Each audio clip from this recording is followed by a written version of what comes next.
Okay. We glued the headstock earlier. The headstock veneer, at least.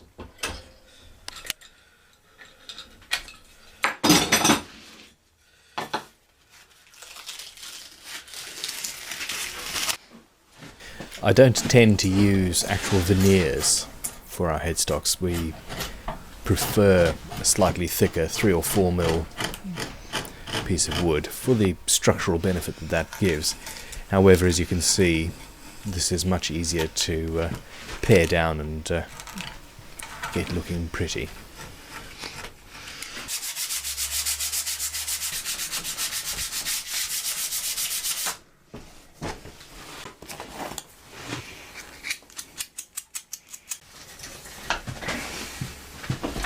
To cut inlays, I use a very fine-toothed blade set in a jeweler's saw and cut around the outline.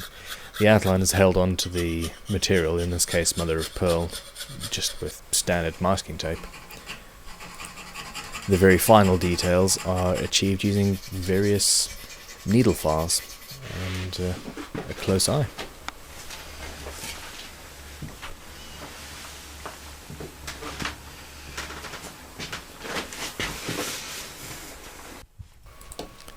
I use a sharp scalpel blade to mark around the outside of each inlay piece, and this is, I found, the most accurate way of getting a perfect fitting cavity.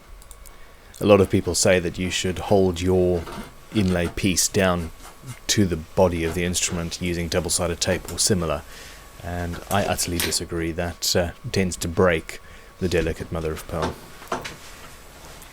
You can use small routers, Dremels, etc. to recess the cavity, and I do that on occasion. However, it is also often just as easy to use a combination of chisels and scalpel blades to get there. In this case, it's much easier because I'm obviously just taking away a thin layer of veneer. Depending on the build, I will use either super glue or epoxy to glue in the inlay pieces. Super glue can prevent a stain on a white wood from taking, and it tends to discolor things, which has caused problems in the past, so in those cases I use epoxy. Here, super glue, it's not a problem if you don't use too much, and as you can see, it's filled quite nicely. It is possible to stain a pot of superglue black using candy colours, for example, and if you're expecting to have a gap around your inlay, that is rather useful. It is even easier to stain epoxy any colour you might need.